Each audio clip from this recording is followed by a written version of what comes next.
Hello, everyone. How is everyone doing today? Hope everyone is feeling fine and in good health. So, with that being said, let's dive on in. A couple of days ago, I was down in a rabbit hole and I was talking about reparations and why it was needed.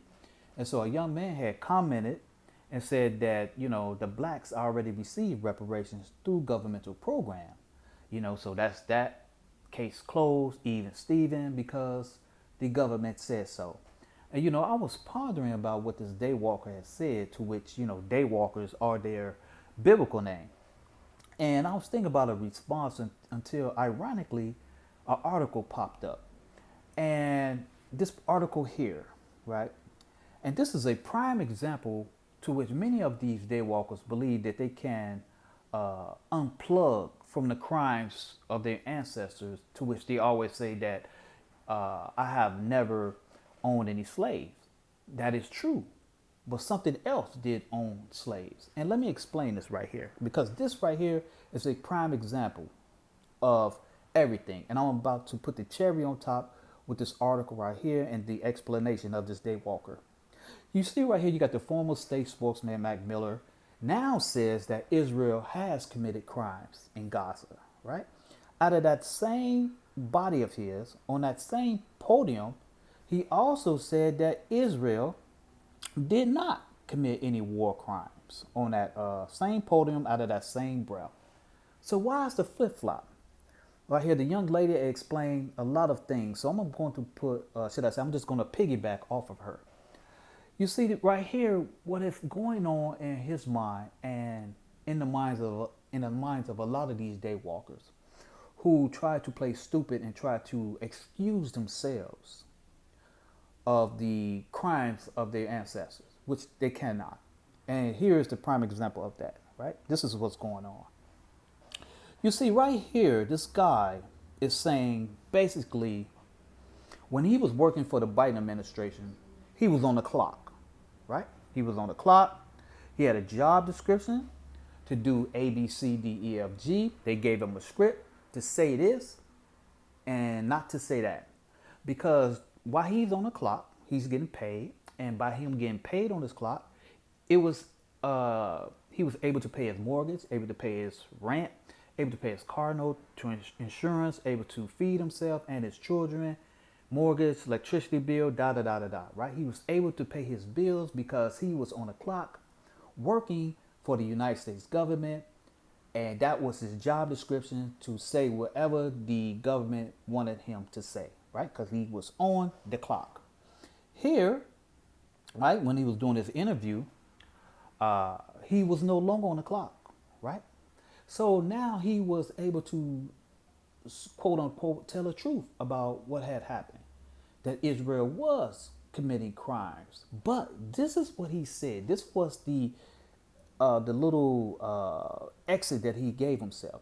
He said that although he believed, his personal beliefs, that Israel was committing crimes, he said out of his own mouth that the United States government have not came to that conclusion that Israel was committing crimes. But you see that right there? He still was anchored to the government ideology. He still was anchored to their belief. He was still anchored to their understanding. Because guess why? Because he was still getting paid. He's still getting that monetary value. So he still had to anchor himself to that. He didn't cut himself or exit himself from the matrix. He didn't exit himself from that.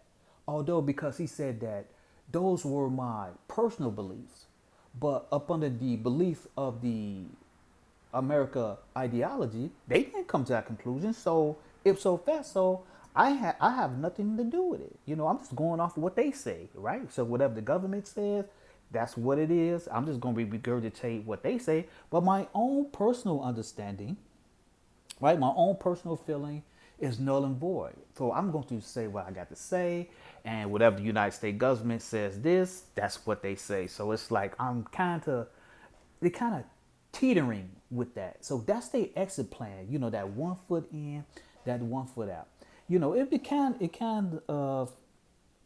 of boggling here. It kind of remind me of this movie right here. Are We There Yet?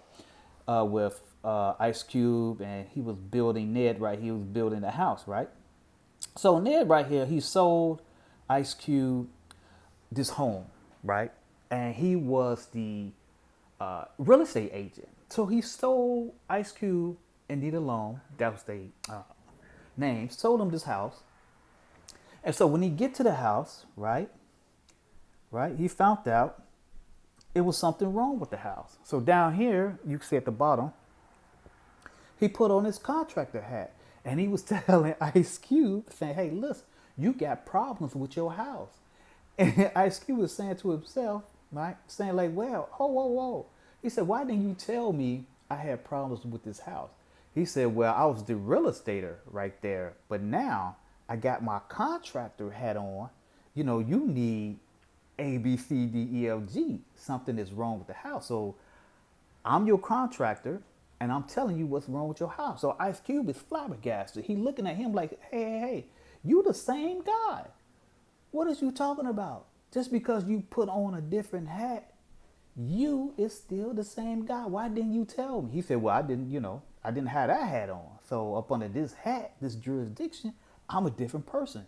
You see how crazy that sounds. But this is the game they play with themselves. This is the Daywalker mindset, you know.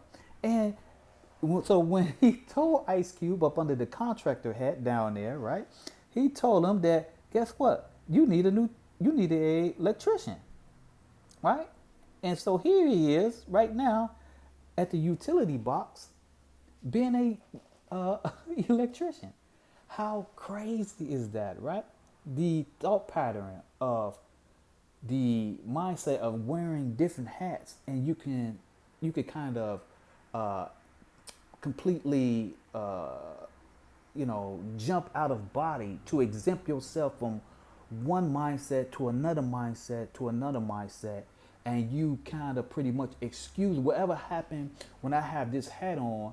You cannot judge me for having this hat on because I'm a contractor, right? So now I take this hat off and I put on another hat.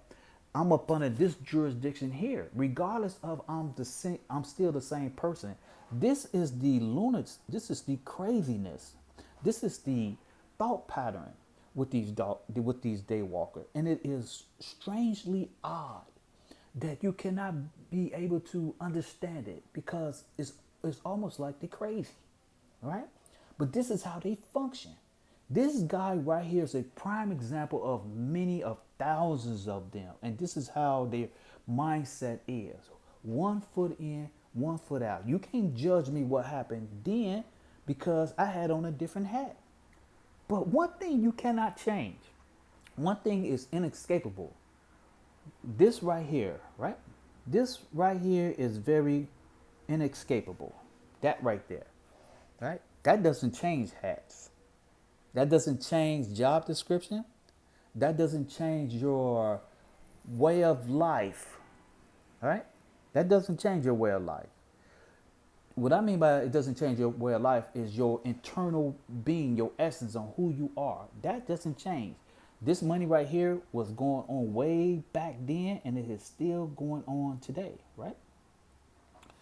You saw this sign right